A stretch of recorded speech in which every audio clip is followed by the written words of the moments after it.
Mike Mayock does a terrific job for NBC, for NFL Network, and you'll be seeing and hearing a lot of him over the next 4 months. Mike, before we do get into the Senior Bowl stuff and the quarterback stuff, I am curious, as a hardcore football guy, especially when you played, guys were probably doing stuff with the balls all the time. And what's your general reaction to this Patriots story? Do you think this is a big deal at all?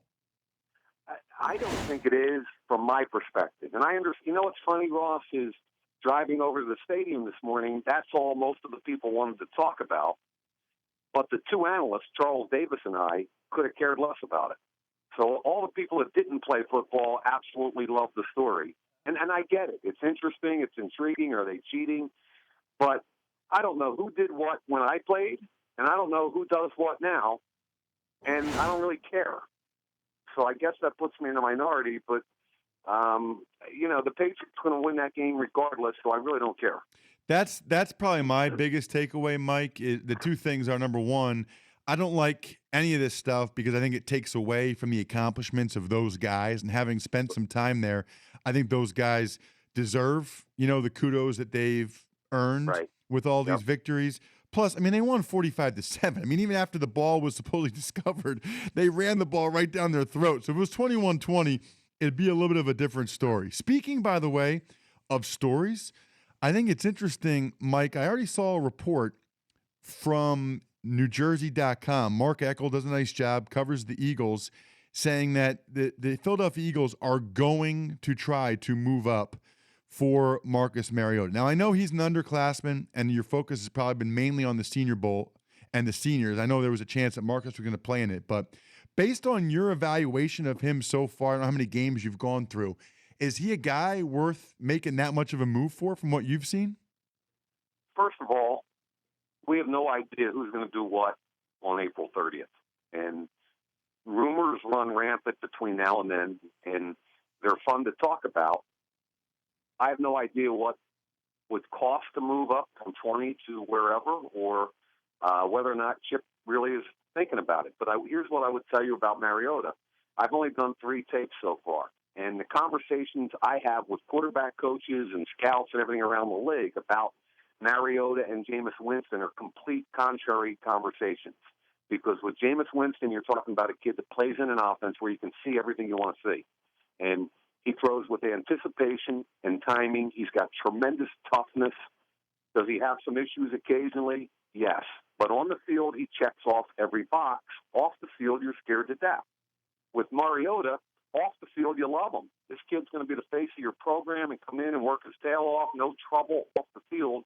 On the field, he checks off all the individual boxes. Great athlete, good size, good arm strength, great feet, good accuracy. So individually, you can check off all the boxes on Mariota. However, because he plays in that spread system, everybody's scared to death about what's going to happen when you ask him to play from an NFL-style pocket and whether or not he can make that transition. Because at that point, Ross, it's a pure projection because you can't see it on the field. So a lot of people were hoping he would show up this week at the Senior Bowl.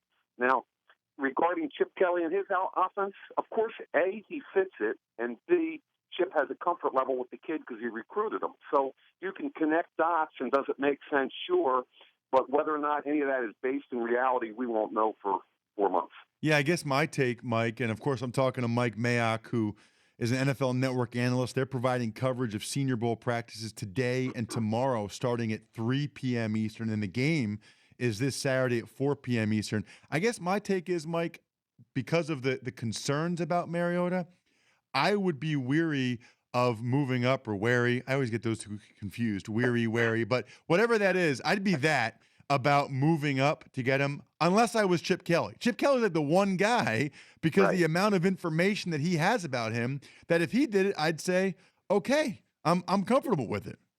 Well, I'm going to be weary about talking about this kid and wary of people that ask me. How about that?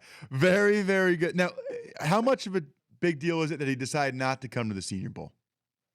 That Mariota decided not to?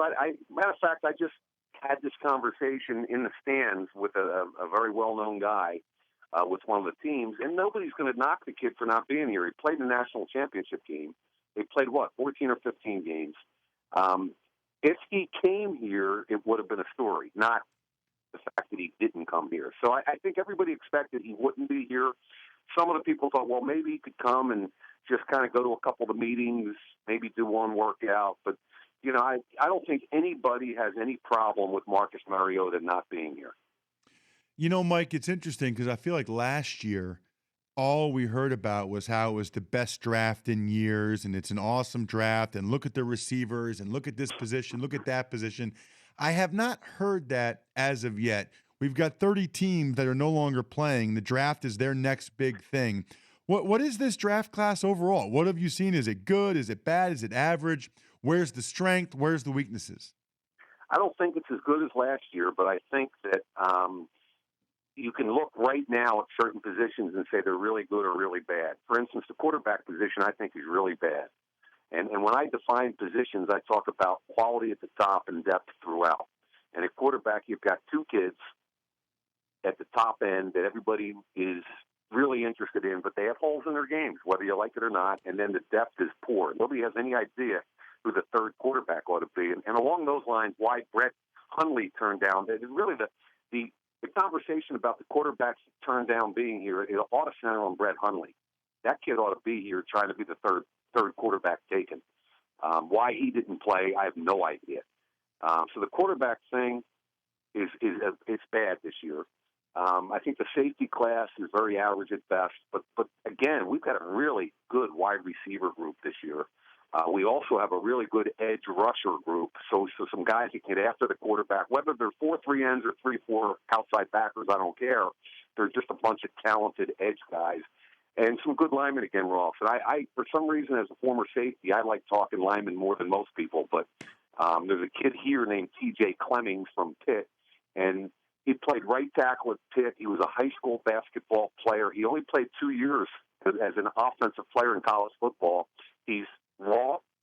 Technique is really, he just isn't there yet. But he could be a top 10 pick before it's all over. Just because he looks like Tyron Smith to me. Well, Mike, I'm still in awe of what Zach Martin and Joel Bitonio did this year, especially Martin, to go from left tackle to right guard. Different stance, different body posture.